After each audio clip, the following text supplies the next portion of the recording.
Hello, Watch Time listeners. Thanks for tuning in to episode 20 of 9to5Mac's Watch Time podcast. Just a quick note this week. I recorded with the wrong microphone by mistake using my 16-inch MacBook Pro's microphone instead of my usual podcasting microphone. For this reason, my audio will sound a bit off this week, but after 7 years of podcasting, it's a mistake I hopefully won't make for at least another 7. Again, my apologies for a slight audio issue on my part this week. I hope you're all staying safe and enjoy the show.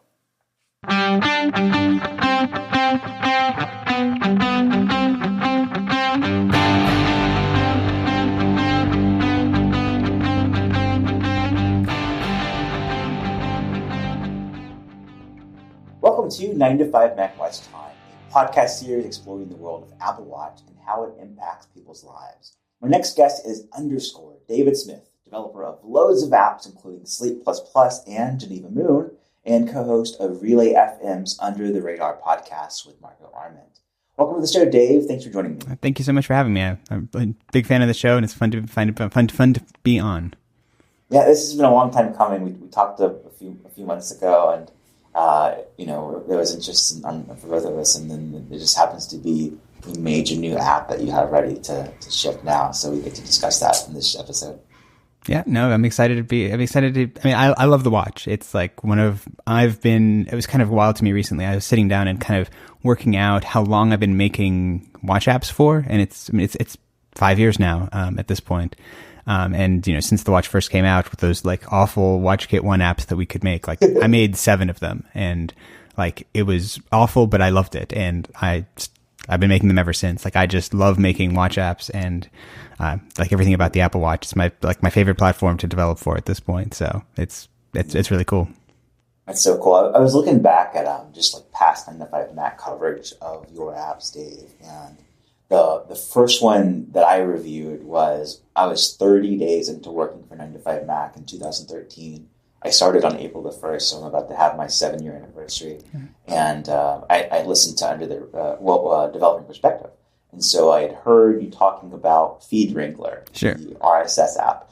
And Google Reader had its end of life. And Feed Wrangler was one of the first, if not, early days of replacing Google Reader.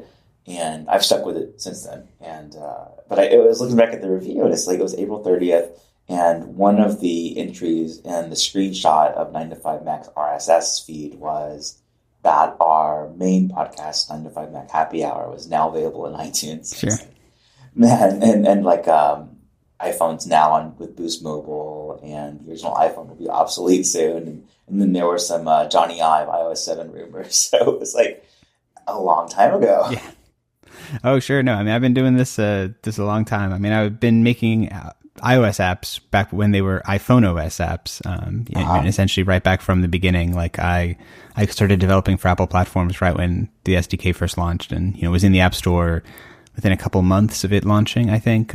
Just based, I would have been there on day one if I could be, but it was back in those days. Yeah. It was hard to get a developer account approved, and so I was a few months late. But otherwise, I've been doing it for over 11 years, I think now, 11, 12 years, however old the iPhone is. That's so cool. What was the name of the podcast app that you did that was similar to Feed Wrangler? So I had Pod Wrangler. Pod Wrangler, I thought so. So you had Pod before, like, Pod Save America. Yep. was saying Pod. Yeah, I've been podding for a long time. Yes. But and I feel like did I ever make a Pod Wrangler for the watch? It's funny, I can't even keep track anymore. But yeah, I can't recall. I know I did Feed Wrangler for the watch. That was one of my early like experiments, and I don't think it really works as a watch app. But at that time, we had no idea like what a reasonable watch app actually would be. So yeah. So like I remember making an RSS reader for the watch, and it's like, sure, why not? Let's see if it goes anywhere. It's kind of niche to have a full RSS reader on the Apple Watch, but now that the watch is much faster and you can have independent apps that can load over cellular and not have to be near the iPhone. So part of my job is just finding news and making sure that I kind of know what's going on in the last hour or so. And so I do use the Twitter app called Chirp, where you can see the full Twitter experience. Sure. And I definitely would go on walks and look at Feed Wrangler on the watch just to see what's going on in the last few minutes. And sometimes I'd kind of skim. Instapaper was another app where I would use the Watch app. It was just for playback control, but it would do I think text to speech, and you could listen in your headphones. Nice. But you need to have your iPhone with you at the time. But those are all kind of niche apps that kind of went away. But in the early days, it was experimental, and I think we're kind of coming to a point now where there's you can at least get a better experience with those apps where you don't need to have your iPhone, because it's kind of redundant if you can look at a tiny screen or a large screen. Yeah. But if you can be on your own, there's some utility there. Yeah, and I think especially with WatchOS 6 and the things that we can now do in Watch apps, like with the change with SwiftUI versus replacing WatchKit, I think there's going to be a gradual increase in complexity. I can say that for myself in terms of I'm able to make much more sophisticated, robust apps for Apple Watch now, just in a way that before it was so painful to do things that had any kind of complexity in them. And then, to your point, the Series 4 and 5 watches are so much more capable in terms of just their computational power, their speed, their networking performance. There's so many things about them that make them feel like actual computers in a way that the earlier watches had a bit more of this sense that they were sort of accessory computers, that they could do things, but it was, they were struggles rather than, the modern watches are, they're full-fledged computers that can do whatever you want to do on them. Yeah. And one of the things that we can do now is we can walk around and listen to podcasts on the watch without even having an iPhone, which is, without syncing it, even you can stream over the internet, which is really cool. And for my job as 9to5Mac, I've never been a developer, and I don't have clear exposure to the development world, but it's kind of important for covering apps and working with developers. And some of my colleagues are developers, but I have to say that both developing perspective, the 15-minute episode podcast and Under the Radar are both very important for, just having my sea legs with work, because, it's right in the name for developing perspective. It gives me an idea of what's going on besides just the annual WWDC update of how people are working with everything. So just off the bat, thank you for those podcasts over the years, because I remember when Developing Perspective went on sort of a hiatus. There was a break, and then there was a hiatus, and it was oh no, where do I fill this void? Sure. And then Under the Radar certainly does that for me. So thanks for both of this podcast. No, that's great to hear. I feel like I enjoy trying to explain and talk about what I do in my craft, I guess, and it's fun to try and make it in a way that my family listens to the podcasts I do, and I try and always have in the back of my mind that my wife, my mom, my dad, they're going to listen to this, and I hope for it to be interesting. There'll be times that there's an episode where it's this is not we're going in the, Marco and I are going deep down in the weeds, and it's appropriate for this, for the topic, but maybe this is not as much, but generally to try and make it so that it's there's useful lessons, both hopefully from just a business or life and productivity perspective, or just interesting things about trying to understand, if you're a user of an iPhone or an Apple Watch, that you don't need to understand how it works under the hood, but understanding a little bit of that they're just getting a glimpse behind the curtain of what's going on there. I feel it often helps. It's you can be a better user and take better advantage of the tools that you use on your devices if you have a little bit of a sense of why do they keep doing, why are apps structured this way? Why does why does when you do this thing, this other thing always seems to happen? Or why can't they just solve this problem? And it's well, that's because that problem is just intractable and really hard. And it's useful I think to kind of try and speak in that way rather than getting too low level and too just kind of esoteric about these things, which is an easy thing for us developers to do. Yeah, as someone who writes about apps, and it's so useful to have that appreciation, because otherwise it's you could definitely write about why don't you just do this? And it's so good to know. Especially with the early watch apps, what you can't do and why you can't do those things and what the limitations are. If you didn't realize that there's no SDK for the always-on watch face for third-party apps, then you'd think, well, why aren't more apps waiting for the Series 5 to always be on? Yeah. Well, you can't yet. So it's super helpful to have that. Whenever Build and Analyze went away several years ago, Marco Arman had a blog post that was if this is gone, but check out these podcasts I listened to, and Core Intuition with Manton Reese and Daniel Jackal, the one that he recommended. And so that was my exposure to core intuition. And it's the same way where it's developers talking, just like the last couple of weeks or so about what's going on. And you can tune in for the subject, but then you kind of stick around for the personalities. Sure. And that's true for so many podcasts. And so I am hooked. Yeah. Oh, sure. And I think, that's the great thing about podcasting is it feels personal in a way that, we could put the information in a blog post or a series of tweets or something, but it's different, especially in conversational shows where, you have a sense of the rapport and the friendship between the people who are doing it, that it feels like you're listening in on a conversation between two friends. Like, you're just like, you're at the booth next to them at a restaurant and it's just two old friends, talking away, and you're just kind of leaning back and eavesdropping, I guess. Which has a nice kind of like personal feel to it. Yeah, my 9to5Mac Happy Hour podcast colleague Benjamin Mayo was listening to an episode of Watch Time recently, and he was like, he doesn't listen regularly. He was like, it's so weird not being able to respond to you because that's what he's used to. It's like, it's like if you listen to a podcast and there's suddenly a guest on it, it's so weird to actually be talking to the person. Yeah. But I guess the reverse is true too. Oh, sure.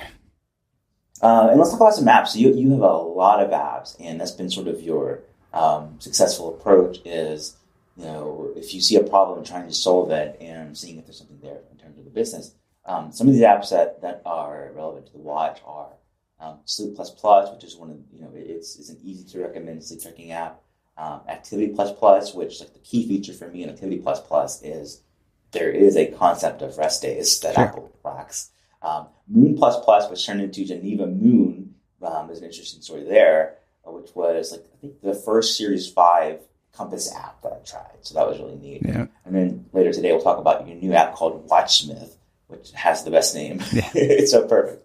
We'll talk about some of your Apple Watch apps that I mentioned, and if there's anything else you want to discuss too there. Sure. Yeah. I've tried, I think I've probably at this point, I've probably made and shipped maybe at least a dozen, maybe more of watch apps. The ones that I think have had traction and kind of any kind of real success have been the ones that are mostly in the sort of the health and fitness area. So I have a Pedometer is by far, I think, my most used watch app at this point, which is a step counting app that is it's a controversial topic in fitness, but it's like some people really like steps and some people like things like active calories or, sort of more, there's just different measures for what you're trying to measure. And it's like, for some people, steps make a lot of sense because it's something that's nice and concrete that like you can imagine that it's in the same way that if you measure your, distance, it's this sense of I can go out for a walk and I know I can get them. Whereas I know as a user, but sometimes with like activity, it can be complicated where you're like, well, I went for a brisk walk and I went for a walk for 30 minutes and I got 22 minutes of activity exercise minutes.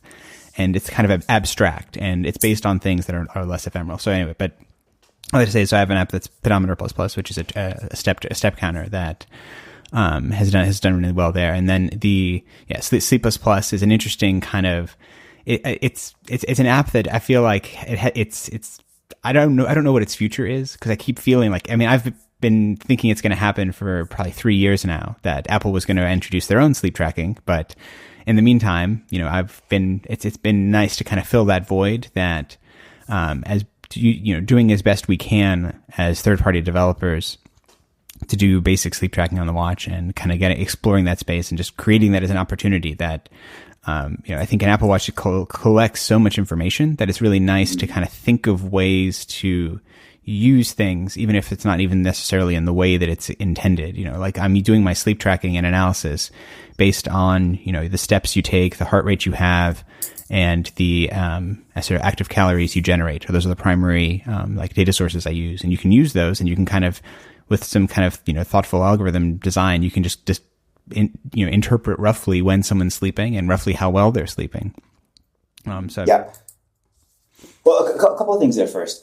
Pedometer versus active calories or step checking versus, it reminds me of like a basketball game score, that can get like over 100, versus like a football game where both teams have really good defense. Sure. A really low score. So whichever one clicks for you as motivation, you'll see 10,000 steps. Wow, that's awesome. Versus like 300 calories or 500 calories. And it's like just not the same scale. So, and I think that the beauty of Pedometer++ is that there's you can find your steps in the activity app, but it's like, several layers down, and you can't make a complication for that with the built-in stuff. So you've got to have an app for that, and Pedometer++ is just like the one. So that's awesome. Yeah, and I mean, I think too the thing that's nice there is with integrating the steps between your watch and your phone, because both devices have step counters built into them, is actually something that is one of feedback I get a lot that people want to know, because depending on what you're doing, your steps that are collected, like the ones that are shown in the activity app, are only the steps collected by your watch. They are not anything connected with the steps that are collected by your phone, which for most people with most activities, your watch is probably a better metric of how many steps you've taken in a day, because your watch is physically attached to your wrist, all day long. Whereas your phone may or may not be in your pocket. It might be in a bag. It can be in a lot of places. But I've definitely run into lots of circumstances where it's the classic one for me. And part of why I really got into making sure that the syncing algorithm worked well there was when my kids were young and I would push a stroller. I wouldn't get steps when I would I'd go on these long, 2 or 3 mile walks, with my kids in a stroller, and I wouldn't get any steps for it, basically, because my wrist is completely stationary the entire time, because it's attached to I'm just essentially attached to the stroller, pushing it along. But my phone is in my pocket, gathering steps all this time. And so it's also one of those things where most of the health and fitness data collection, in in Apple's world happens on the watch, and it collects so much information. There's just these huge amounts of data that get collected all the time. But in that's one case where there's sometimes that, having your phone, which can do this basic, but, this is sort of this basic motion tracking, is actually a useful thing to fill in those gaps, and in a smart way. Yeah. And correct me if I'm wrong, but I believe Pedometer++ dates back to the iPhone 5S, which added the step tracking chip inside. Yeah. But Apple didn't show that data in any way. There was no way to see what it had collected, and that's before the Apple Watch. Yeah, I am pretty confident that I was the first step counting app on iOS. I think so too. I like it, given the I think I launched as soon as that. I remember distinctly, they had the keynote, and it's I remember it's a very important app for me. It's by far the biggest app I've ever made, and I remember Phil Schiller introducing that, it had the step counter, and it was there was one slide in the 5S keynote, where he introduced the phone, and he kind of made this offhand remark, and then the ability to actually do the step counting appeared in the sort of the Goldmaster version of whatever iOS version that was. There's no documentation. It was entirely just the ability to do it was sort of added in there, but it was no. And then I just spent the next week furiously trying to implement whatever I basically could reverse engineer for how this was going to work. Then for that phone, I got up in the, I camped out outside of an Apple store, sort of all night, got it, it was in the Apple store as soon as it opened. It was maybe 10th or 12th person in line, get my 5S, rush back to my office, see if it actually works. All this week of speculative work actually worked, and then immediately submitted the app. And so it was, my goal with that one was to be there right at the start. And it's just sort of the app has continued to grow and to sort of develop from there. I mean, that first version, all it did was show you your step count. There was no smarts to it. There was no trends. There was no streaks, none of this stuff. It was just pulling that number from the device that, like you said, there was no other way to see it. So, that app's been around for years and years at this point. I mean, however old the 5S, the 5S is at this point. Yeah, that'd be fall 2013. So September 2013. I think it was iOS 7. So it was pretty massive year. Oh, sure. And then that positioned you well for the Apple Watch. Exactly. Right? Because you had the phone, and the Apple Watch came in the 6 months after the iPhone 6, so the next phone plus 6 months. Yeah. So you had about 18 months experience with Pedometer++. Yeah. And then you could bring that to the Apple Watch. Yeah, and I think what was really exciting was I discovered that I really enjoy making health and fitness related applications.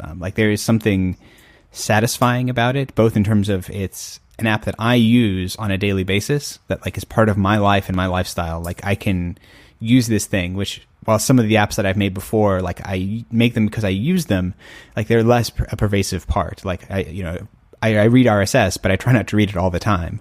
Whereas, health and fitness is something that I feel is a more part of my life, and it's something too that like I can share with my parents and my friends and my family. Like, it's a very accessible thing, and like there is nothing more satisfying too than like making an app that someone is able to use to have like a profound impact on their life. And I got a taste of that with Pedometer++, and even more so like the more watch stuff I've gotten into, where like you get an email from someone who says they've lost 100 pounds using your app.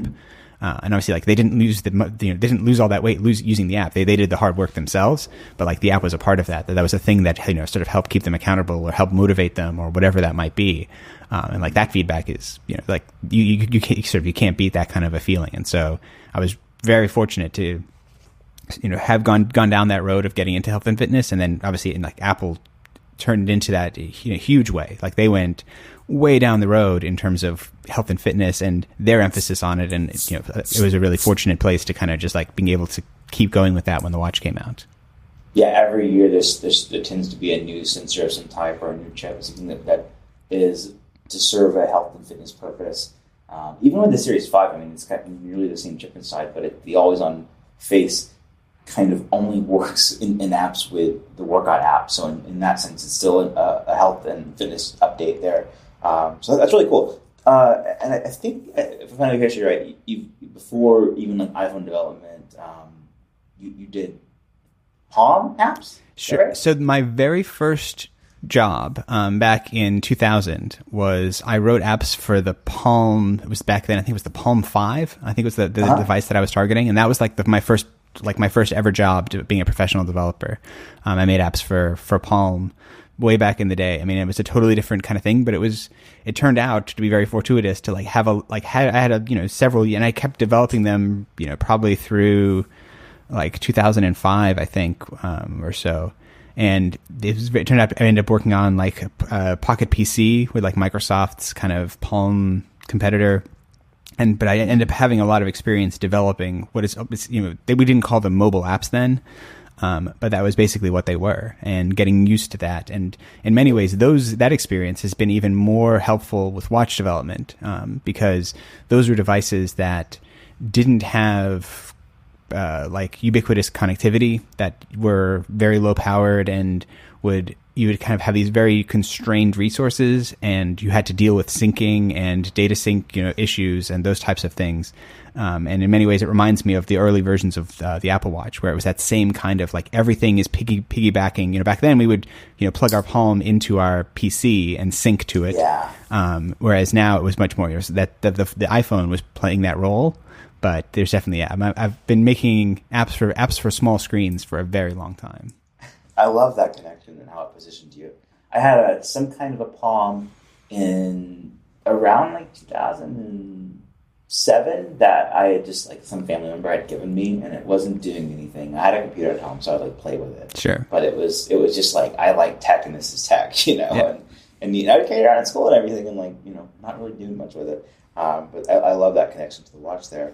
And then some of your other apps, I from the earlier days of just at least me following you was, and it still exists, a big focus on audiobook apps and cookbooks, right? Yep. I did. Yeah. My first app that ever was sort of like widely successful was an audiobook app that sort of provided a front end for a way to listen to free and public domain audiobooks. And that app was my first app. This was probably like 6 months after the App Store launched that I made that, and it like was the first thing that I made that actually had like an audience, and sort of turned this from like a side gig that was a thing that I enjoyed doing, but at the time I was like a web developer, and this is like I was doing this as like my side hobby. And that was the first app that I made, where it was like, okay, like rather than having a couple more clients for the next 6 months, I can have like, half as many clients, and one of my clients essentially will be my app work. And then eventually the app work just kind of like grew up to a point that I stopped doing the web consulting. But that was like, audiobooks, and then I had a recipe organizer. But I mean, it's a bit of a funny thing, but I joke that I have a very short attention span, that I've made, I think at this point I've probably launched, well, it's probably in around the 60 to 70 unique apps to the App Store over the last sort of like 10 or 12 years, and most of those have failed. Most of those haven't gone anywhere, and like that's okay. I'm used to that, and the reality, but as long as maybe 1 in 20 have had some kind of reasonable traction and attention, and that's been enough for me. But I love making things, and so it's fun to have a career where I can just keep, when I have an idea, I can, like, I don't have to like get approval for making it. I can just go and make it, and that's so that's why I end up with so many things, and it's just like some of them work and some of them don't, but I enjoy that process. And so it's been a long journey of just like, I keep trying things, and if it works, it's great. And a lot of them just like, there's also seasonality to them. Like things, some apps only exist and are only useful for a period, and then, they'll be Sherlocked, or they'll, just society will move on, or whatever it is, and the need won't be quite as great. And so you just kind of keep rolling with it, and I just keep enjoying, Apple keeps making new stuff for me to play with. So I'll just keep adopting whatever the new stuff is as soon as it comes out. Yeah. Talk about ++. I know it's developer related. Sure. Maybe C++ related. I'm not in depth enough to know. Oh, sure. But it's a common theme between your apps, yes, including Geneva Moon, which was Moon++ before WatchOS. It was just impossible to find it in the App Store. Yeah. So ++ is a bit of a, it's a bit of a developer joke that it was a. So in development, when you have a variable, so you have, you're going to store a number, you put 5 into a variable, and you're going to store that 5. If you want to just increment that by 1, you can just say like variable name ++. And so, it's a way of kind of, it speaks to the sense of counting up, in programming. And so when I was doing, trying to come up with a name for, my step counter, it just kind of like, it just fit. And it's one of those things like that like crazy week that I was talking about earlier, where it was almost like this weird fever dream where I'm just like just frantically trying to understand how this API works. And it's just like the name was like the farthest thing from my mind. And I just like, sure. it just that name popped in my head, and I put it in, and it's kind of stuck. And then, subsequently I named, it was like C++ and, Moon++, I have Workouts++, like there's a bunch of different kind of, it became a thing that was just sort of like my signature for a lot of applications, until it became problematic in WatchOS, because in the App Store on WatchOS, it's really hard to create it. I mean, you have to do dictation or the scribble typing in order to like search for something, and you can do it like if you said moon +$, it would correctly transcribe it for you, but no one ever did that. And so it ended up just renaming it and deciding that for watch apps and for watch focused apps, I have to kind of move away from the ++, because it caused more trouble than it was worth. And plus is a pretty standard, way to attach and modify something. Like there's Apple TV Plus, for example, there's News Plus. So having ++ is just kind of like a one-up on that, in my view. Sure. There's a concept with activity and workout, but ++, like it's even better than it's two more. It's two pluses. That's exactly, that's way better. It's like, twice as good. Yeah, iPhone 6s++. Yeah, exactly. Yeah. Have you experienced? I think in iOS 13.4, specifically a Google search, I think a plus gets ignored in search. Where if you type in like M+M, it'll just be MM. While Bing and DuckDuckGo and I guess Yahoo don't do that, but I think it's new to 13.4.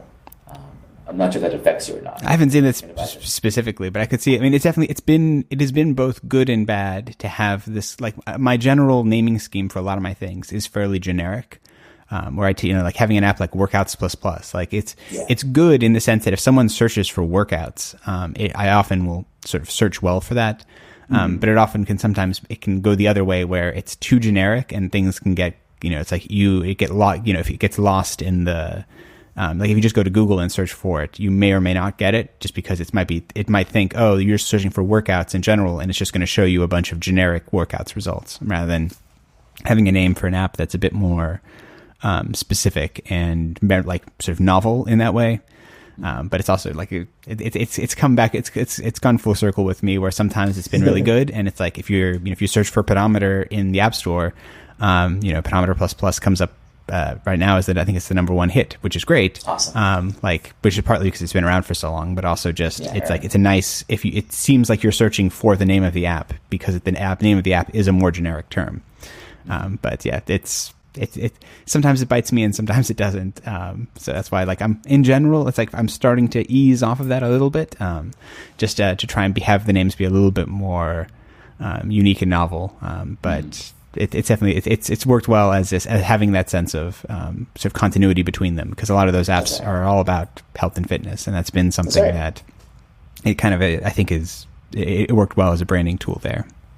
9to5Mac Watch Time is sponsored by FlickType Keyboard, the easiest way to type directly from your Apple Watch. It's no secret that the Apple Watch is a great way to receive messages and stay connected, but the biggest challenge is responding to those messages.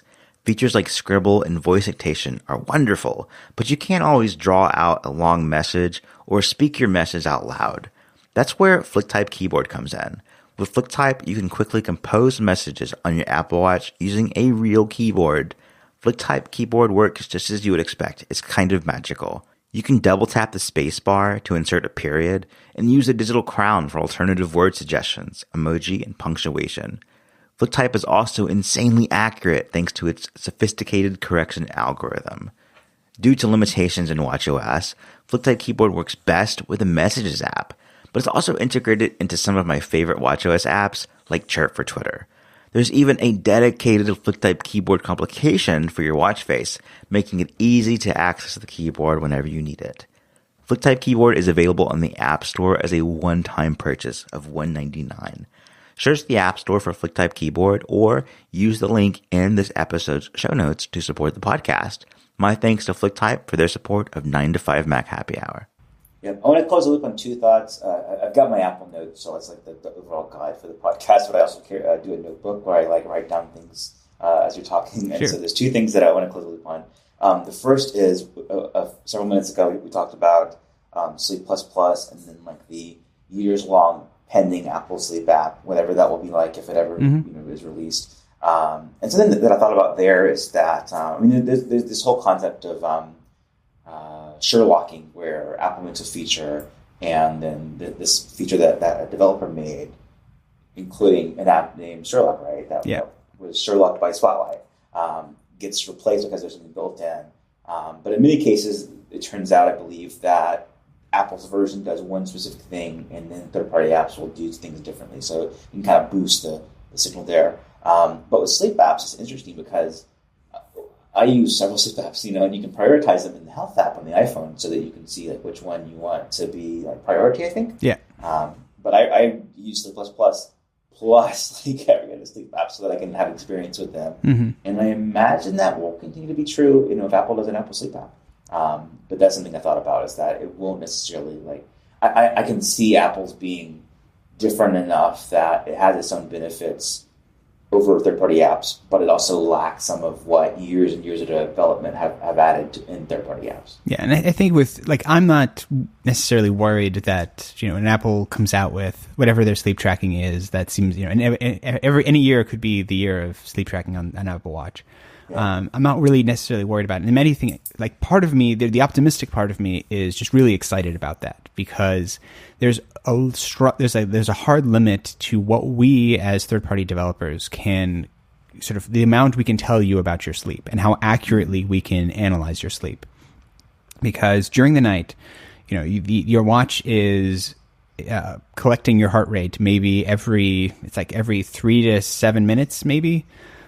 Which is useful, but is not really what you would need to give, sort of a granular analysis of someone's sleep. And your emotion while you're sleeping is useful, but is also not necessarily indicative. There are many times that I'm lying in bed completely still, but not asleep.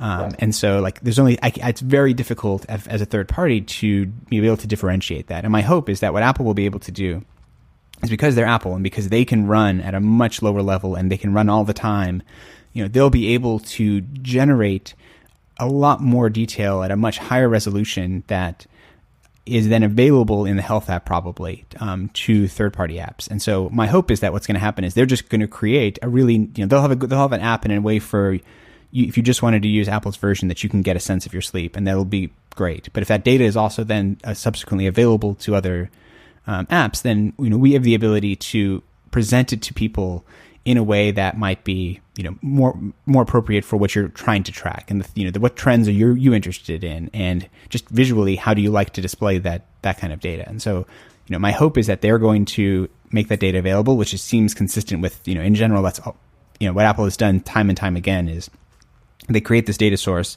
they write that data in a way that developers can access, and then we can come up with sort of alternative views into that, which, with sleep, I think is a really interesting thing, because depending on what your goals with your sleep are, like you might be very interested in totally different things. You're interested in you're trying to get to bed at the same time every night, and that's your goal, and that's what you're focused on. Like then you need visualizations and things that are focused on your bedtime, or is it the quality of your sleep or the duration of your sleep, or just sometimes I think people just have a sense of they just want validation that you wake up and you don't feel rested, and there's something weirdly reassuring when you then look at your sleep tracker and it says you didn't sleep well last night.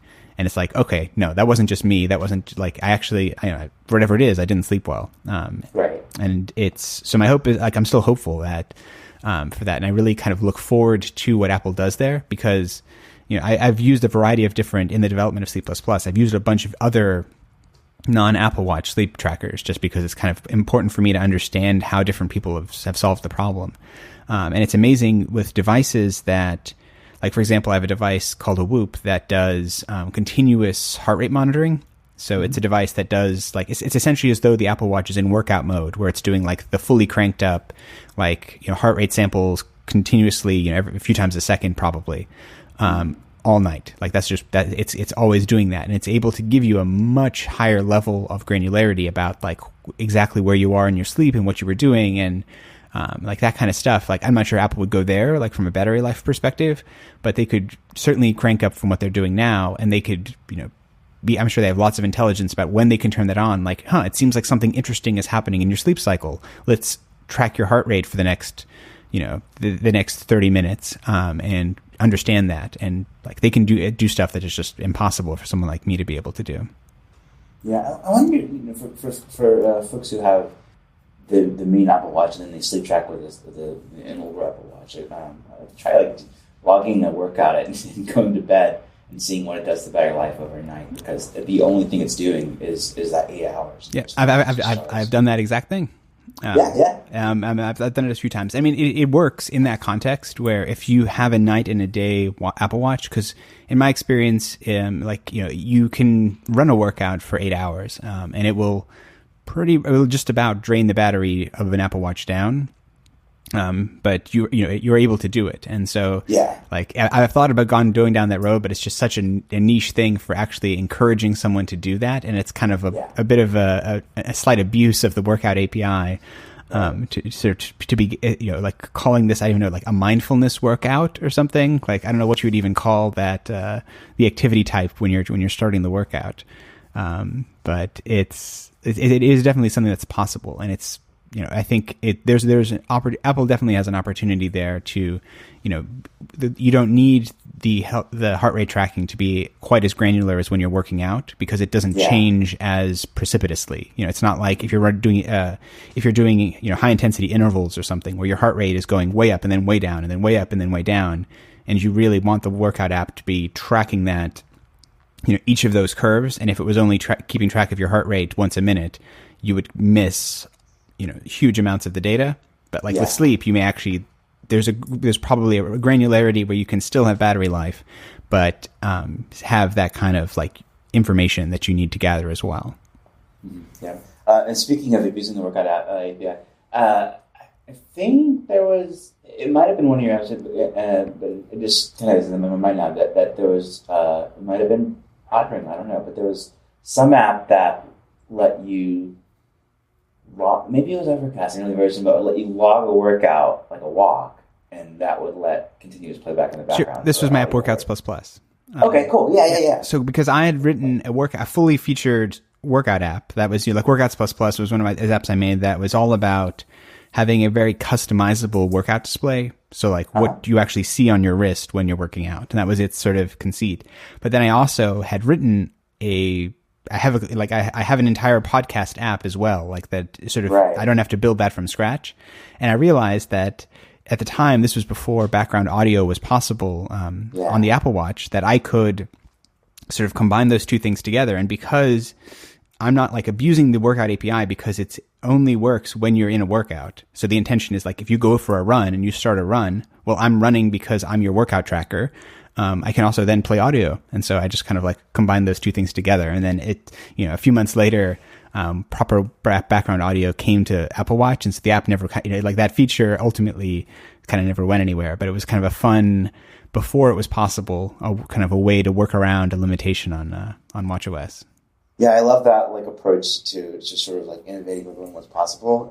It's so signature throughout your apps for so long, so that's really cool. The last thought I wanted to close before we get to Watchsmith is just a comment that I can totally relate to your stroller workouts. Sure. And I definitely had a stroller technique where when I would go for a run with either of my kids in the jogging stroller, I would try my best to just have one hand on the stroller and the other hand in motion, whichever had the watch on it, and then I would trade out for a moment, and then I'd go back to like the watch hand being in motion for that reason.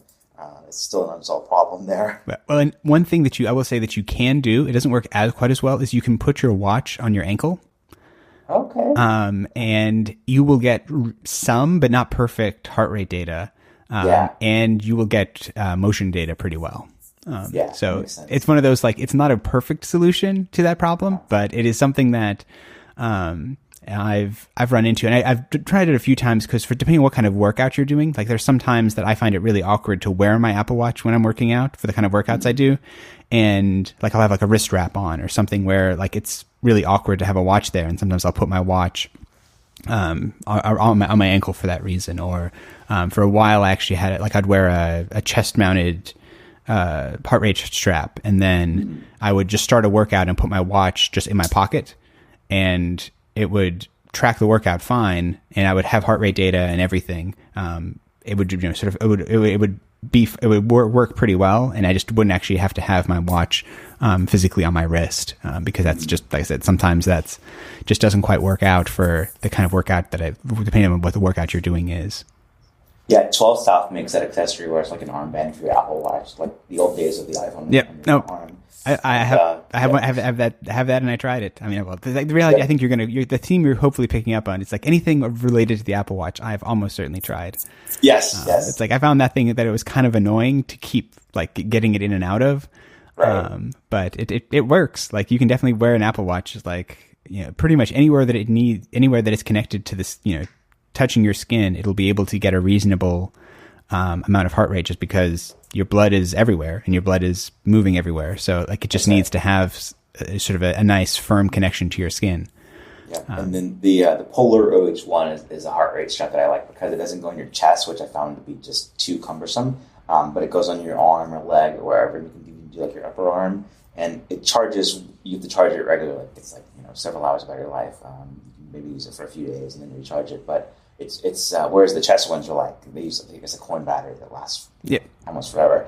But the OH1 from Polar I found to be very cool for whenever I even just want to use a heart rate monitor for different data than the Apple Watch. Yeah, no, that's actually good to know. Because I've used the chest rate, but it's like the chest straps for me I always found to be kind of awkward for the same reason. Where like if you're doing like push-ups or rowing or something that your chest is like, or doing bench press or like anything that involves like your chest touching something or burpee, or like there's so many movements that involve like something pressing on your chest. I always found it really awkward and uncomfortable to have a heart rate strap there, even though it gives really good data, but I might have to check that out just because I mean, I'm always looking for different tools and things that I can test my apps in different ways. So it's like putting in a heart rate strap on my wrist or on my like upper arm or something would be a great place for it while I'm working out. Yeah, so I love that.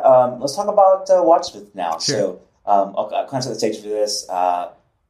In October 2018, our great friend Stephen Smith was using SpriteKit, which is a framework that my understanding is anything that's like animations related is powered by this. Is that right? So SpriteKit is Apple's sort of 2D animation system. Okay. So anything that's kind of that it's not a 3D system, scene where you have that sense of three-dimensionality. But if you imagine like a game like Super Mario Brothers or something, where you have that kind of animation, but in a 2D fashion, that's sort of Apple's system for doing that. And it was the only kind of robust animation system we had on watchOS until watchOS 6, where we got SwiftUI, where we have proper animation now.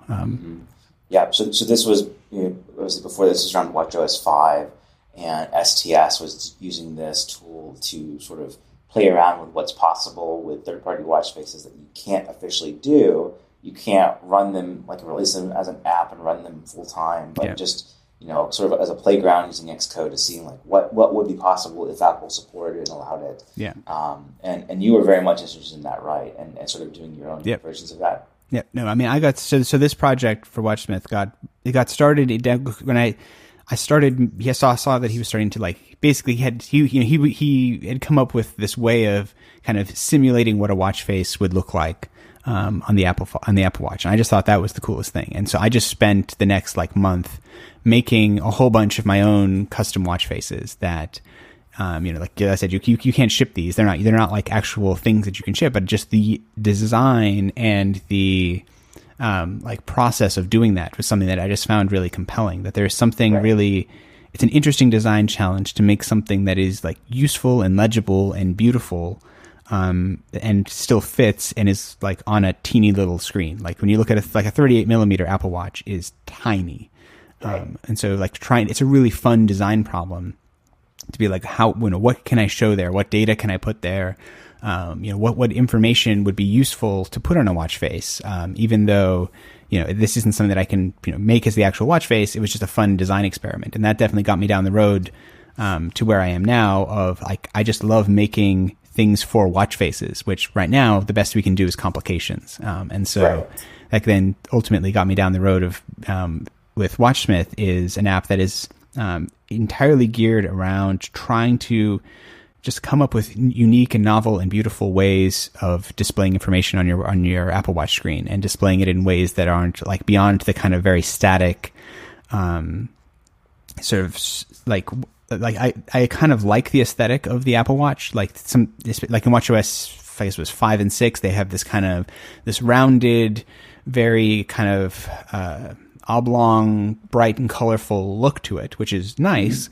But sometimes I find that I don't like that. Sometimes I want something a bit more sharp, or a bit less colorful, or just with different UI or a different aesthetic. And I was trying to come up with ways to make it so that you can make the watch look like how you want it. If you went to a watch store, sometimes you might want to buy the bright, colorful, rounded one, and sometimes you might want the sort of the sharp, elegant one. And trying to make a way to make that as an option, where you can really make the watch face look however you want to make it, and not just base it on whatever, sort of the choices that Apple has made, because sometimes they're good and sometimes they're not. 9to5Mac Watch Time is sponsored this week by Pillow. Getting a good night's sleep is underrated, but with a little help, it can be life-changing. Pillow is an all-in-one sleep tracking solution to help you be more aware of your sleep patterns and discover what might be affecting your sleep quality. If you have an Apple Watch, tracking your sleep quality is as easy as wearing your Apple Watch during sleep. Pillow will track and analyze your sleep automatically. One of Pillow's most beloved features is the ability to get a detailed heart rate diagram of every sleep session. You can even compare your sleep quality with your weight, steps, caffeine consumption, and many more health metrics to discover how they might be affecting your sleep. Pillow can optionally record sound you make during sleep. From sleep talking to sleep apnea or snoring and unexpected noises that might be affecting your sleep, Pillow says a lot of users have been surprised by the results. Pillow is also very privacy-minded. All your sleep and audio data is encrypted and stored on your device and your iCloud storage account using end-to-end encryption. Pillow doesn't have user accounts, so you can use it anonymously. It doesn't collect or send your personal data anywhere else. And afternoon naps are something I'm a big fan of, trust me. I'll often set my alarm for 30 minutes, then wake up refreshed after 10 or 15 minutes. Naps boost your focus, creativity, and overall well-being. If you're working from home, like a lot of us are, you can also track this sleep using Pillow's power nap modes. If you need an alarm, Pillow can wake you up using your iPhone, Apple Watch, or iPad. If you have watchOS 6 installed on your Apple Watch, the latest version, the latest update of Pillow uses the new extended runtime feature to minimize battery consumption on the Apple Watch. Even if you already have a favorite sleep tracking app, data nerds like me can benefit from comparing data between apps and finding patterns. Pillow is available on the App Store for the iPhone, Apple Watch, and iPad. Search the App Store and download Pillow today to support 9to5Mac Watch Time. Discover all of Pillow's features at neybox.com/pillow. That's neybox.com/pillow. Sleep well and stay safe. My thanks to Pillow for their support of 9to5Mac Watch Time. Right. And so one of my favorite inventions from you is the fact that on an analog watch face, on a digital watch, we all know the problem of the minute and hour hand can cover the date if the date is within the dial. Yep. And, 2:15 is just like, who knows what day it is. Yeah.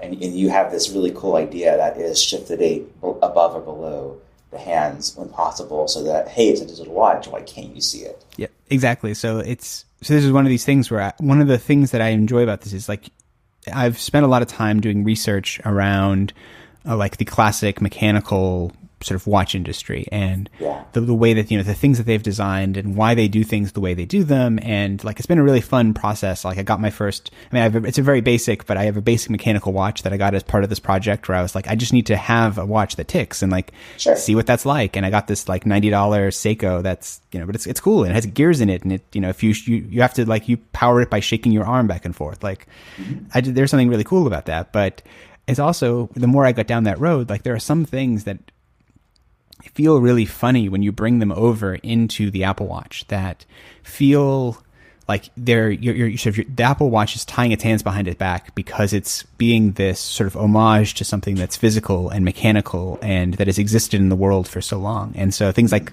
covering up the contents of a complication with the hands, it always seems like, well, that's silly. Like why, like I'm like this is a fully dynamic display that I can put lots of things and I have limitations in terms of how much I can move the contents because all I can do at this point in Watchsmith is display, I have the contents of a complication and I can move my content within that complication, but to the degree that I can move it to the edges of the complication to avoid the hands, like that's a feature that I came up with where it's like, it means that most of the time you're able to read the date, irrespective of the time. So it isn't when it's 2:15 and you're like, I don't know, who knows what's going on. Like I'll shift it all the way out as best I can, or shrink it down a little bit to make it fit. There's lots of kind of features that I'm trying to do that are like, what are things that you can only do on a watch that is a digital watch that is only, that you couldn't do when it was something that was physical. In the same way that like, so in Watchsmith, I make it so that you can schedule when you want different complications to appear in a particular slot. Which is something that in the mechanical world, obviously you have to decide, like, do I want the date or not? And if you buy a watch that has a date window in it, then, well, you're always going to see that date, even if you don't actually want to see the date or whatever that might be. And so, it's like, well, on a digital watch, well, why don't I just make it so that you can change with what's shown in the complication, based on the time. So if you want to see the weather in the morning and, when you're at work, it shows you what your next event is. And then, when you get home, it changes to your activity rings. And then at 9:00, it goes blank. Like, great. Like it can totally do that because it's not a mechanical watch. It's a digital watch that I can, have complete control over what's actually being shown in the slot. And so it's kind of fun to think of these things that are, what are the things that are these sort of anachronistic holdovers from physical watches, and what are things that I can actually just do and improve on and make better. Yeah, you have a great blog post that is announcing Project Geneva, I think in October 2019, so last fall. And then here in April, it releases. And I think the great approach of the blog is that you've been looking at, prior to Project Geneva, looking at it as, it's glass half empty or half full. And half empty is that you can't customize watch faces and ship them. Yeah. Half full is that you can customize so much else around it with complications. Exactly. So it turns out to be a lot of the watch face you could sort of customize. And so, for example, you could schedule to have a corner complication show the date at 2:50, between say 2:10 and 2:20. When it's obstructed, you could have that complication be scheduled to change to a date then, so that you don't lose that, but then not have it there the rest of the day. So, for example, the way that I've used Watchsmith, just in sort of trying it out and getting a feel for it, is The only watch face that I use this year is California in circle mode. Sure. And it's just been kind of, I want to use one watch face for a long time, kind of the way I see my wife use her watch, and a lot of other people use their watches. Yeah. Before that, I would change throughout the week, maybe throughout the day, and do a lot of time just kind of tinkering. Mm-hmm. And so now I've been doing this approach, and so Watchsmith supports the corner complications on the California circular face, and so I've got the bottom right corner to be the dynamic complication using Watchsmith, and so from midnight to 5 a.m. it will show the time for sunrise. And so if I wake up and I want to go out for a workout, I can see, or go out for a run, for example, or a bike ride, I can see what time is sunrise. So do I need to wait until this point? And that's useful. And then from 5 a.m. to 8 a.m., which is like my morning preparation, I'm seeing the weather there with the current temperature, the low and the high. And this then replaces the sunrise complication because I no longer care about sunrise for the rest of the day. Who cares about the sunrise after sunrise? Right. And so that's very useful. I know how to dress my kids, dress myself, etc. And then from 8 a.m. is essential time when I log on for work until 2 p.m. I'm seeing sort of the calendar and how many events are on the calendar that day, and how close you are to the next one. And that's like work mode. It makes perfect sense for me. And then from 2 to 4 p.m. I'm seeing the London time zone because I podcast with my colleague Benjamin Mayo in London. Sure. And so it's very useful to know what time it is for him when we're talking about that. Mm-hmm. So for that 2-hour stretch. And then from 4, when I finish work for the day, until 8 p.m., I'm seeing the activity data. So, how many active calories and stand hours and workout I've achieved. Because it's kind of the time where sometimes I work out in the morning, and so I don't care. It's all at 0 until I finish the workout. Sure. And then I need to continue throughout the day to complete it. But from 4 p.m. to 8 p.m., it's like this is game time. Yeah. You know how close, how much is left. And then it's so cool how the dynamic this can be, because from 8 until 10, I'm seeing basically a Geneva moon, right? Sure. It's the moon complication there. Yep. But the whole Geneva moon approach is that it's accurate to the sky. You look at the watch, and it's the same moon you see in the sky. Yep.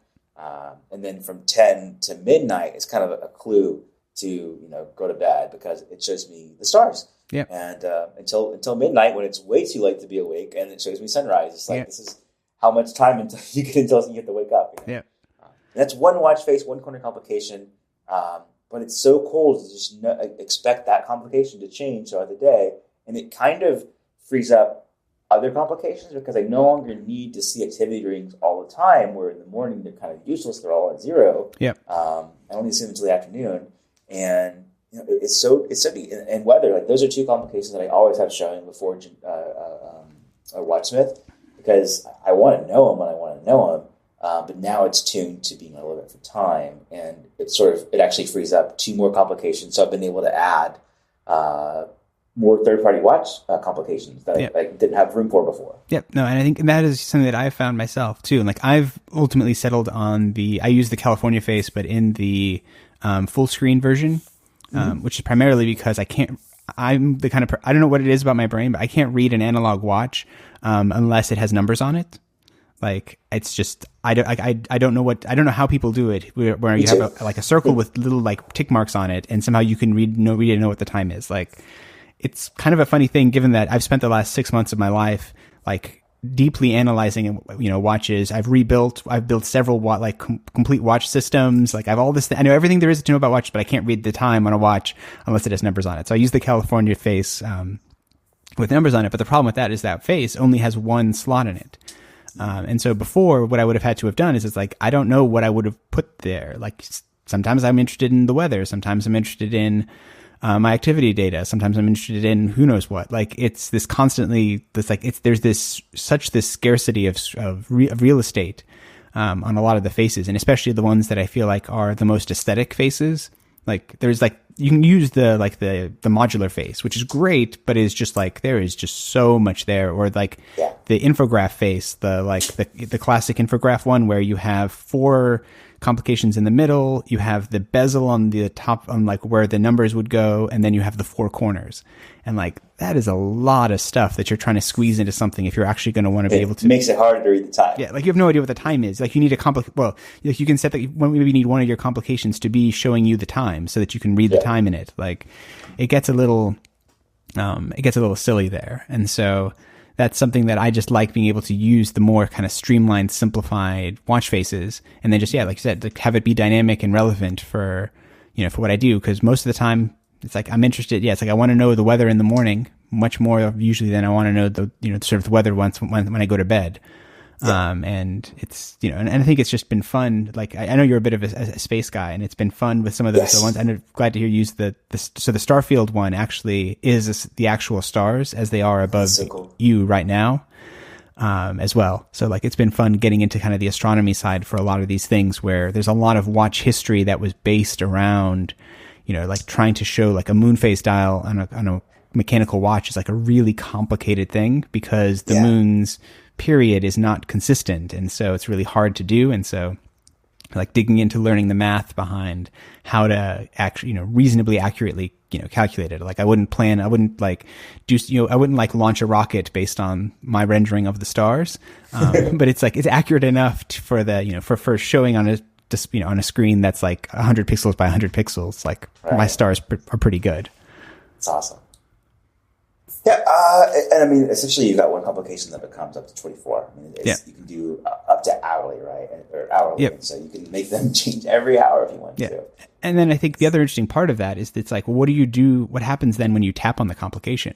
Like, was like the interesting question that I then had. So it's like this complication. Usually, when you tap on a complication, it shows you like what if you add like a workout. There is a workout complication you can add to your watch, and like all it does is launch the workout app, which like is useful, I guess, but like is kind of like it feels like it's taking up prime real estate just to be a launcher. It's strictly an app launcher, right? Not informational. Yeah, and so like it was kind of interesting too with this app was like, well, I've built like whatever, like more than a dozen watch apps. So like, why don't I take all these watch apps and kind of combine them into one? And so like Watchsmith, like when you launch it, it does everything I can think of. Like it has all kinds of crazy workout modes. It has a calendar. It has a time zone converter. It has some games. It has some astronomy information. There's all kinds of health and activity data that you can pull out of it. And I'm just like putting it all in one place so that like in the same way that you could, if you put this in your corner, like you were saying, you have it on the corner of your watch, like you open that and you can sort of easily get into whatever it is you want to do. Cause like, I will say I'm someone, I never liked the honeycomb screen or the app chooser on the watch. And I don't know what it is about the dock, but I've never wrapped my head around like that being where I go to find an app that I want to open. And so for me, I only ever launch apps from the watch face. And so like my goal was to try and make it so that every app I could ever want to, like if I want to get the weather, I just tap on Watchsmith. If I want to start a workout, I tap Watchsmith. And kind of making it so that I just have like a launcher that always gets me to, the information I want from, just from one slot. Yeah, I mean, it's such a great, the app itself, not just the complication, which is like the big benefit, but the app itself is like, you dig in, and the first layer is sectioned, by what could be its own app, and in some cases is its own app, and then also that's customizable because you can reorder those. Yep. And so if you don't care about games, by default it's on the bottom, or if you care a lot about the games, and the game that you include so far is hard. I've played around with it, and it's like. It's given me 30 seconds of delight and then a defeat. So yep. No, it definitely has a little bit of a Flappy Bird feel to it, where like it's intended to be something that is, because like the reality is it's a watch game, right? Like you're not going to sit there and play a watch game for hours. Probably it's the kind of thing where like I made that game mostly for my kids. Like it is we're stuck in line and we're starting to get antsy, and it's like here's something that they just can like play with for a minute or two, and it's a nice distraction. And it's like I don't have to get my phone out, or it's not anything weird. Like it's just like here's my wrist, play a little, and it's just essentially circular Pong basically is the game you're playing. Exactly. Against yourself. And I have lots of ideas for other kind of games. And I mean, a big part of why I kind of went with this approach of, rather than launching 20 different apps, like all the different features inside of this, like it made a lot more sense for me to kind of try and push them all into one. And so that now I have like a venue to sort of funnel that creative energy into, and if I come up with another game that I want to add, I can just add it into the app, and it kind of like it'll just get better and grow over time, rather than sort of trying to have it's like I'm not sure if I would launch this as go through the whole process of launching an app just for like another silly game I came up with, but like adding another game to the game section, sure, why not?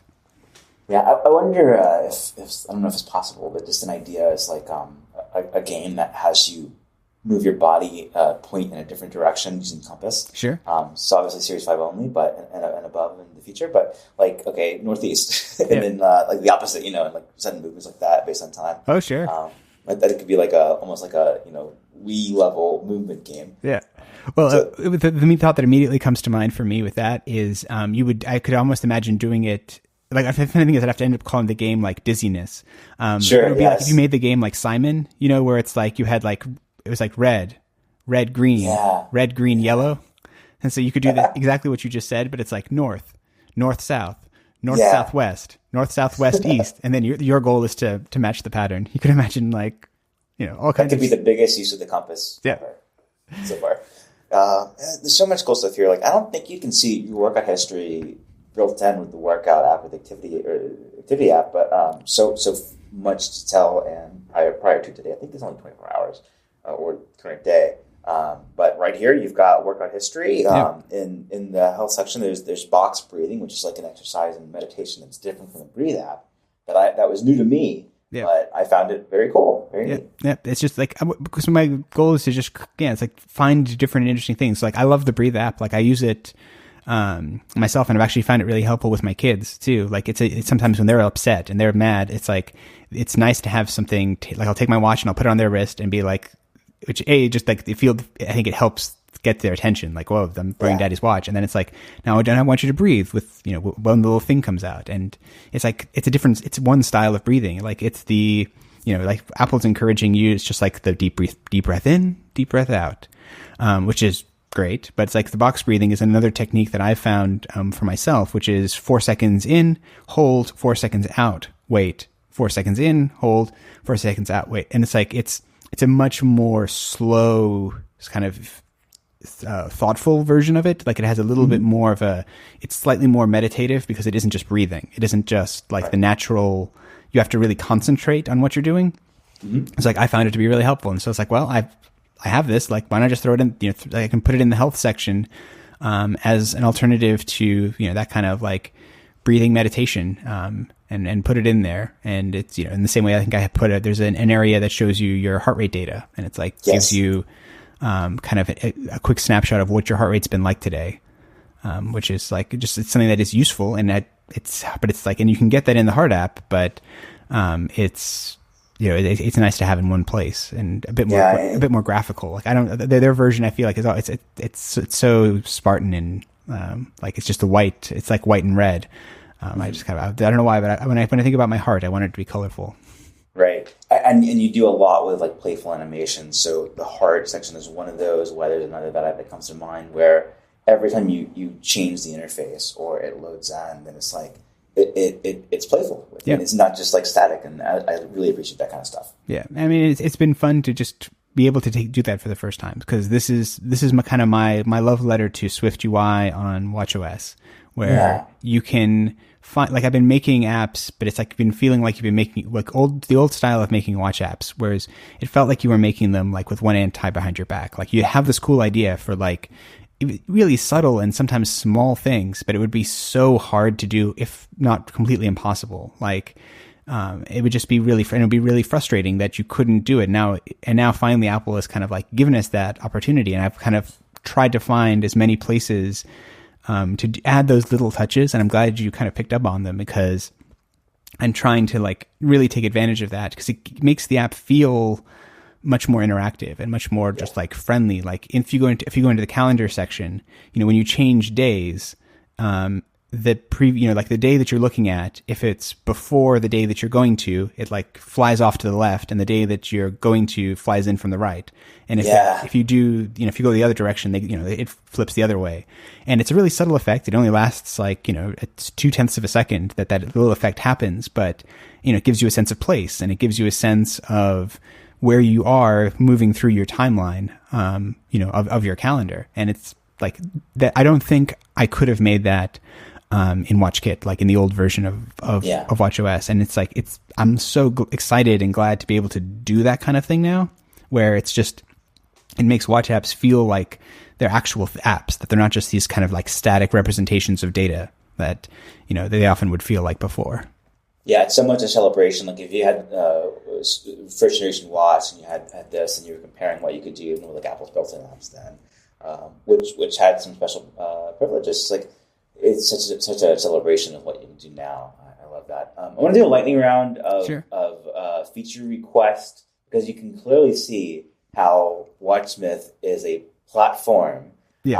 And that there's a ton of stuff that you'll be able to do in the future. You've got a section in the app for taking feature requests, because it's a good idea to sort of prioritize what people really want this thing to do, and you can't spend a decade making it and then releasing like version 1.0 to satisfy everyone. So it's something that will definitely be updated regularly and have whole new use cases. But some of the things that I'm thinking about are probably much harder than simply adding a new complication. Although one I think is pretty easy. I had an idea that is in the morning period when I'm like brushing my teeth and everything, have a little pill reminder in the complication to take my medicine and log it as like, I took my vitamin today, etc. So that's something that could be simpler. Something more complicated, I think, would be I've got a couple of questions, I guess. So would it be possible in the future to have location triggers where it changes not based on time but based on location? So I've built that. So it is possible. It is hard to do reliably. So it is something that is on my like to-do list, and like the app, like it's one of those funny things where all the code is in the app right now to do that. Like it is one of those. It's just turned off because I couldn't get it to the reliability that I wanted. I felt good about yet. And it's certainly one of these things that I love, because that was my first kind of version of this app was, it had, you have a default complication and then you trigger it by time, which is like the easiest one for me to do consistently, because obviously I know the time. Like the time is very stationary. And then I also had location-based triggers, which I think is like, it's an obvious kind of next area to go to, that it's like, when I'm at the gym, show me my activity data. When I'm at work, show me my work calendar. When I'm at home, show me a picture of my kid. Like whatever you could imagine that like you want it to be relevant there. And it's just, it's so much of WatchOS. The tricky thing is it's such a lockdown platform for battery life reasons that there's only so much that I can do there. But yes, there's that. And I've also even thought of doing conditional triggers based on completion of, or like based on like conditions. So like the classic one would be, show me my activity rings until I've closed all my rings. And like once I've closed all my rings, then, essentially, disable that complication and show me my default or something like that. It's like all the things that we eventually want the watch to do, but then with every complication. But in the meantime, if you can do it, then that's room for experimentation. Yeah. And so like I think conditional triggers is definitely it's a big feature that I expect to be continuing to work on going forward, because the smarter you can make it, like the more personal it is, the more relevant it is. And like ultimately what I want is that like when you look at the watch, it's showing you the reason you looked at, if you're looking at the complication, it should show you what you are interested in right at that moment. Yeah, and you can in setting up my watch face or the complication with Watchsmith, it's like, even if you like, I work from home, so location triggers aren't as important, and a lot of people are not have to stay home. So you've got time, it's an excellent time to wait off on that feature as everyone is being forced to stay in one place. That's right. But even if you do go to work, go to the gym, go home, then you probably have a pretty good routine that's based on time. And so you can sort of schedule anyway to say, this is when I'll be at work, this is when I'll be leaving, this is when I'll be at the gym, et cetera. So it's not like you can't achieve most of that with time alone. So that's really neat. Multiple corners. So for example, on the circular California face, you've got the subdial, which where I put my heart rate. And then you've got 4 corner slots that can all be different things. And so currently with Watchsmith, you can program one of the corners to change, and you can do each watch face that way. But you couldn't say like Watchsmith 1, 2, 3, and 4, sure, and have all 4 dynamically change throughout the day. Would that be possible at all? So the short answer is no. That Apple currently only allows us to export a single complication per type. Like in terms of, you can have a corner, you can have a circle, you can have a modular one, you can have the big rectangle one. But you only get one slot per app. And so, like, obviously it's technically possible in the sense that Apple's apps export multiple, like the weather app is the simple example. Like the weather, Apple's conditions and temperature. Yeah, it has like temperature and wind and UV index and like anything you could imagine as an exported type. Yeah. So it's the kind of thing that I've filed as many like requests with Apple as I possibly can, asking for the ability to export multiple, types or multiple like slots for something. It is something that I could technically do if I created another app that sort of had so you would essentially like, you would install a helper app that'd be like, sort of like Watchsmith's baby cousin who just like who sort of exists just to be an additional slot.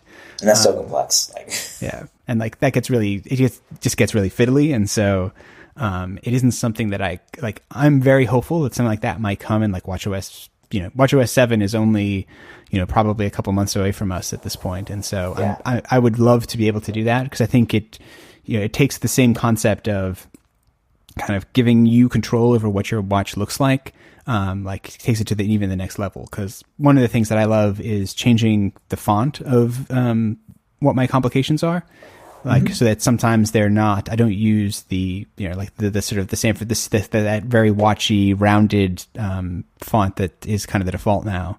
And what's kind of annoying is it always looks weird if like just one of my complications is using a different font than all the others. And so I'd love to sort of take over the whole thing and be able to make it so that all of my, complications are consistent and visual, in that way. Yeah. But yeah, it's like, not quite possible yet. Hopefully at some point will become possible, and is definitely a deep desire of mine to be able to kind of be able for you to be able to say like, this is Watchsmith 1, this is Watchsmith 2, and you can program them completely differently as makes sense for you.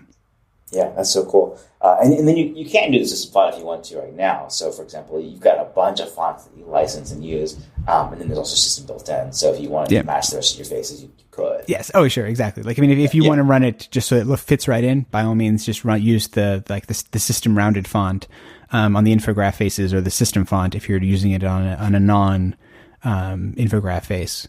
But it's like, I've just really enjoyed using what's amazing to me is how. Which it's like, this is coming a bit from my experience, like researching and spending a lot of time with mechanical watches, is how the character of a watch face is so dependent on the font that that the numbers are shown in on that watch, that you can have something that it can feel austere, it can feel elegant, it can feel playful, it can feel kind of like athletic, based on the kind of font that you're using. And so like one of the things that's like, I want to be able to choose that font. And so, I've pulled hopefully a starting set that I think runs the gambit a bit. Like there's some really, there's some kind of silly ones. There's some that are a bit more like I really love the decimal font, which is the kind of the default font for the app, which is a recent one that Hoffler the Hoffler company made for.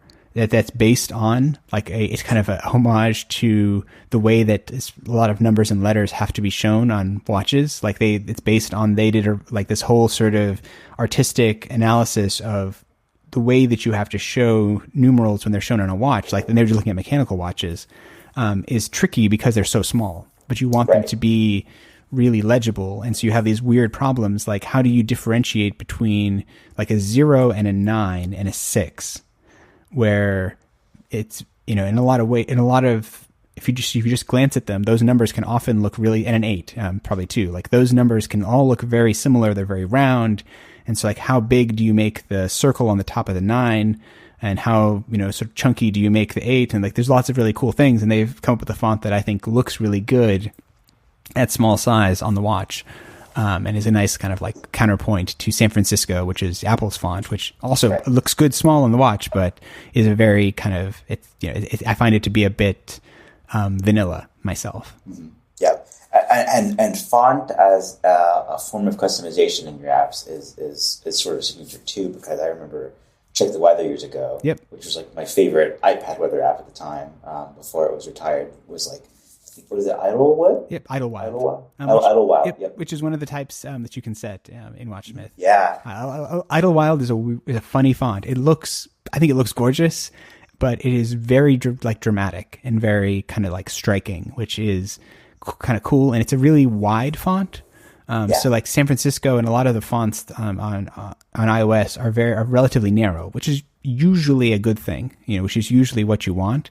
But Idlewild kind of goes the other way, where it's a really wide and short font. Like it kind of takes that dimension, and kind of runs with it. And so it's a very different look. And like for certain types I really like Idlewild for kind of like, when I'm running the big modular one to show my next event, I like putting Idlewild there because it's like I have enough space for the width of that font, and for some reason it feels kind of like futuristic to me. And it makes me feel like my meetings are like I'm in a sci-fi movie, and I'm meeting with like, I don't even know, like I'm saving the world in this meeting.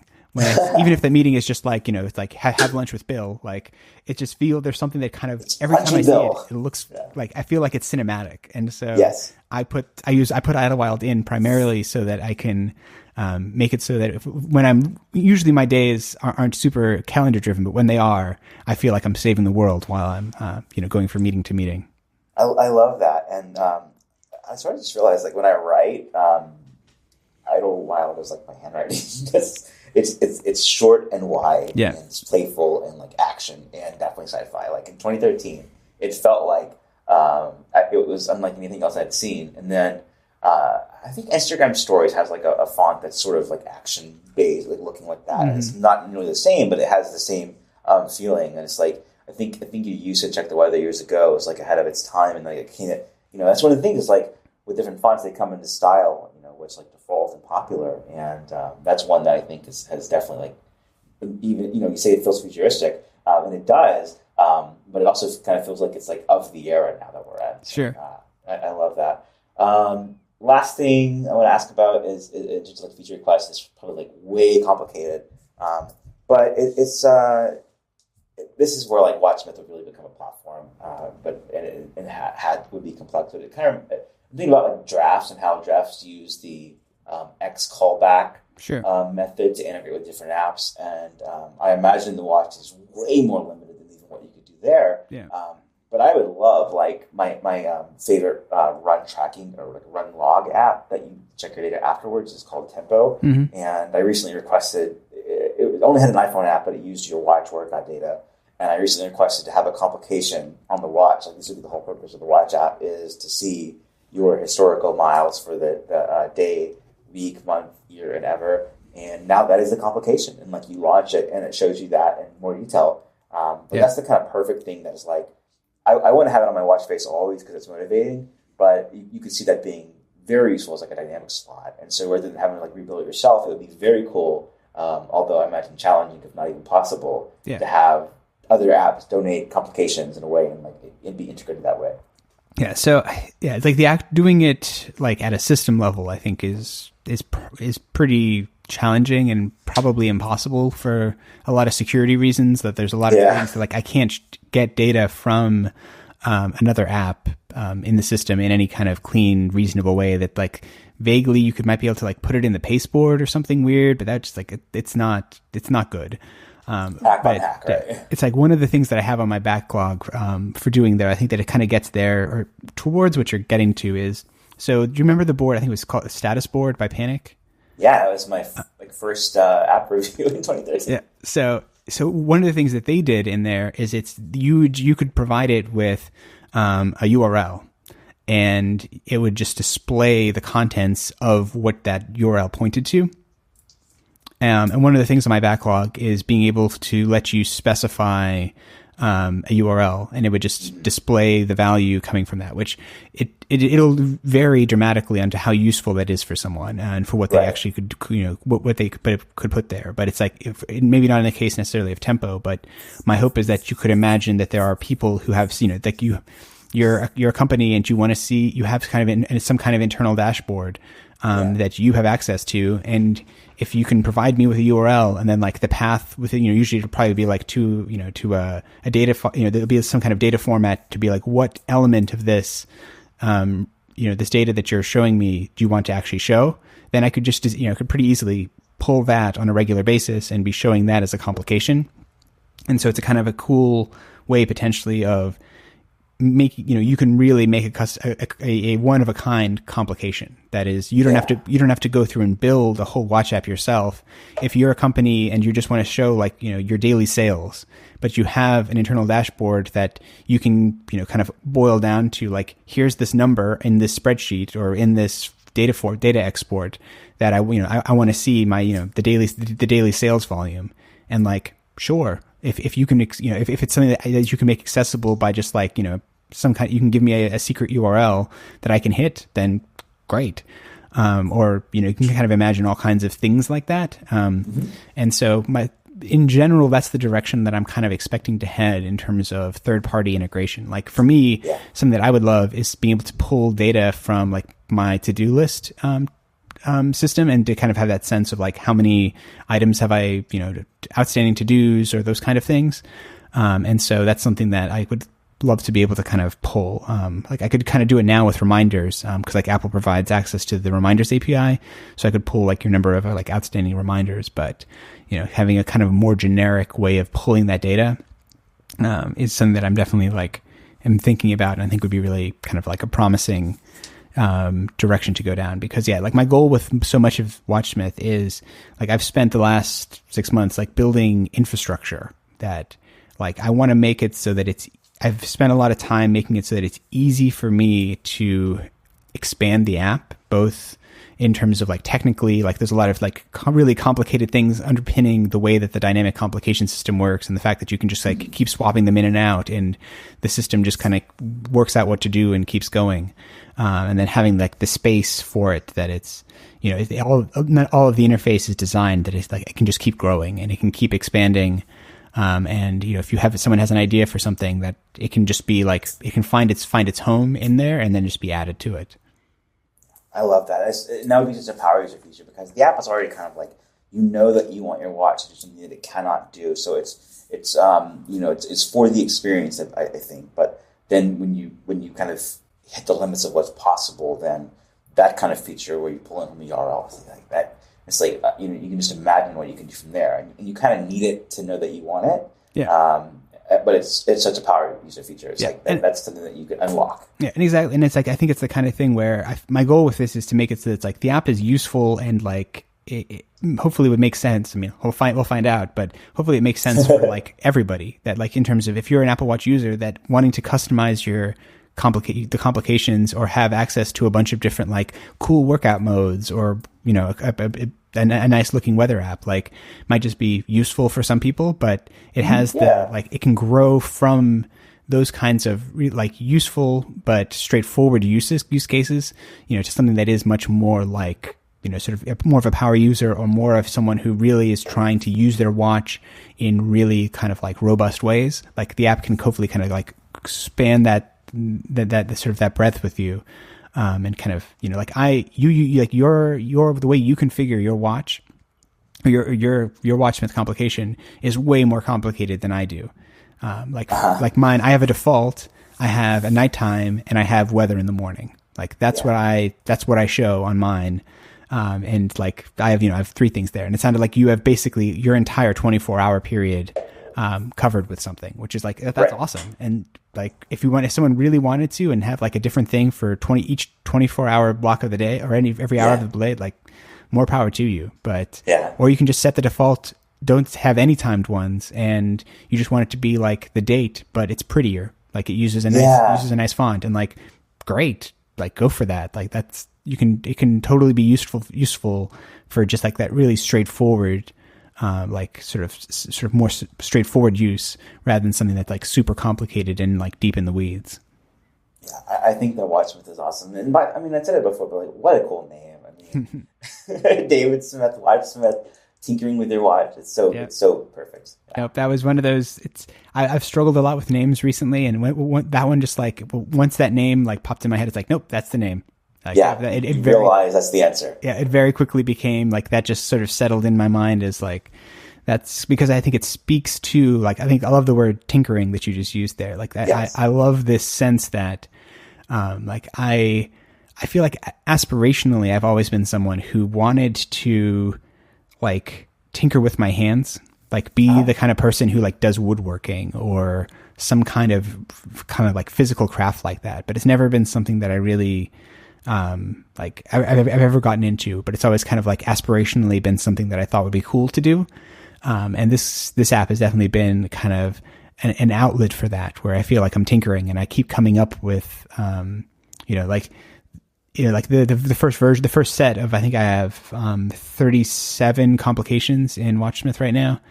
Like that first set, like there's probably another like twice that long in my backlog of things that I have ideas for and things that I just like, I want to add, but I can, at some point I hadn't had to draw the line and be like, this is version 1, this is enough. And I can keep adding and keep growing and keep tinkering and giving you just like, some of them are just subtle tweaks and some of them are like totally new categories of complication. But it's kind of fun to be able to tinker in that way and be like, I have like this huge list of ways that I want to, like, how do you display the weather data? Which is something that's superficially, I feel like seems really easy. Like you just like, well, you show like the temperature and I guess like if it's going to rain, but like the ways that you can do that are so wide and varied. And, is it a graphical thing? Is it something that you're trying to give a lot of detail?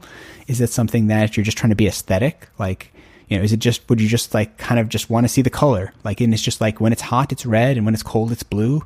And when it's kind of nice, it's green. Like, I don't know, like that's like one of my ideas. It's like, you can go down all these different rabbit holes of like, kind of just like different ways of showing something that seems so simple, but it's such a playground to explore. Yeah. The app is so cool. Where can people find the app? Sure. So, I mean, if you just search for Watchsmith in the App Store, it's probably the easiest way to go. And if you go to my website, david-smith.org, there'll be a link there as well to find it. And it's Watchsmith app on Twitter if you want to kind of like follow along with the development and kind of release notes and kind of where I'm going. And I kind of expect to start posting now that it'll kind of be out of the like semi-secret phase of development. Right. I look forward to kind of being able to kind of share my development process with new complications. And that'll be the Watchsmith app on Twitter is where I kind of expect to do that, to kind of show a little bit of like work in progress, these kind of like half-finished prototypes of like a new idea or a new concept I'm coming up with. Yeah, a great place to take feedback and everything. And that was an awesome, 2018 October. It was like so many developers and designers were like playing around with what you could do and what you do, and it was like a really cool thing to come to Twitter every day and see like what's new in that field. Yeah. So Watchsmith, the account will be that too now. That's awesome. Awesome. Well, David Smith, thank you so much for joining me. This has been an absolute blast and a pleasure, and a long time coming. I'm so glad to do this. Yeah, no, it's my pleasure, and thank you so much for having me. It's I love talking about watches, and so this is the perfect place to do that.